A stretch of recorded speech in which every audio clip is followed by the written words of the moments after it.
নমস্কার বন্ধুরা, রানুজ গ্রিনারিতে আপনাদের স্বাগত।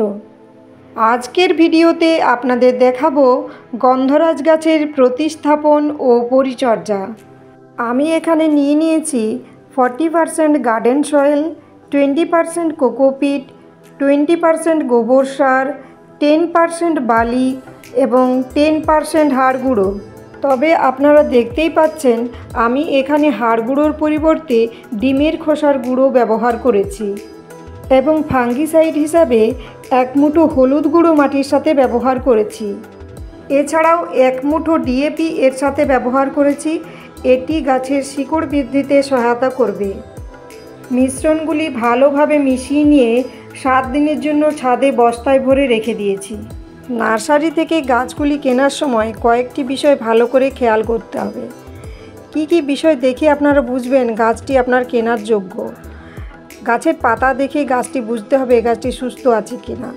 যেমন পাতাগুলো যদি গাঢ় সবুজ চকচকে শক্ত হয় তাহলে বুঝবেন গাছটা সুস্থ আছে, এবং যদি হলুদ হয়ে যায় ঝিমিয়ে পড়ে এবং যদি পাতা যদি ছিদ্রওয়ালা থাকে তাহলে সে গাছ না নেওয়াই ভালো।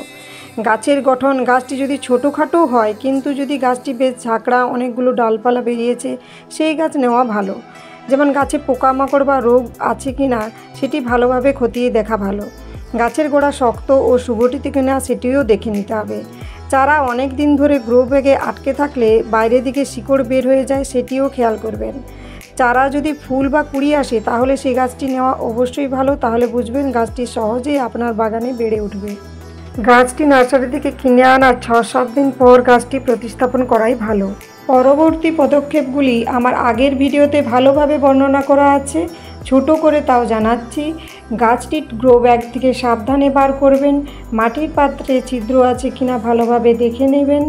গাছটি প্রতিস্থাপনের সময় টবের মাঝ বরাবর গাছটি বসাবেন।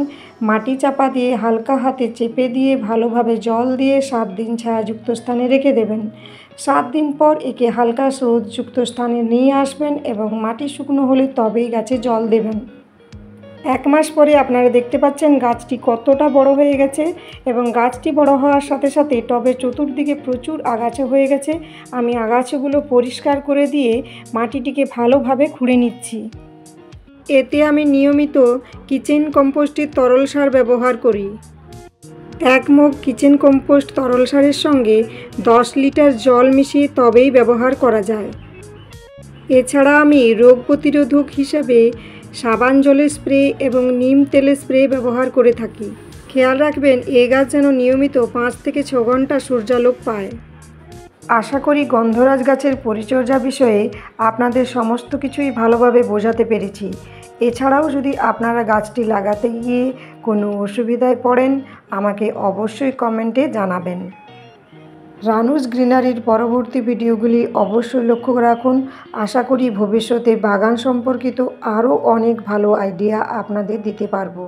ভিডিওটি ভালো লেগে থাকলে অবশ্যই লাইক শেয়ার সাবস্ক্রাইব করে দেবেন। অসংখ্য ধন্যবাদ।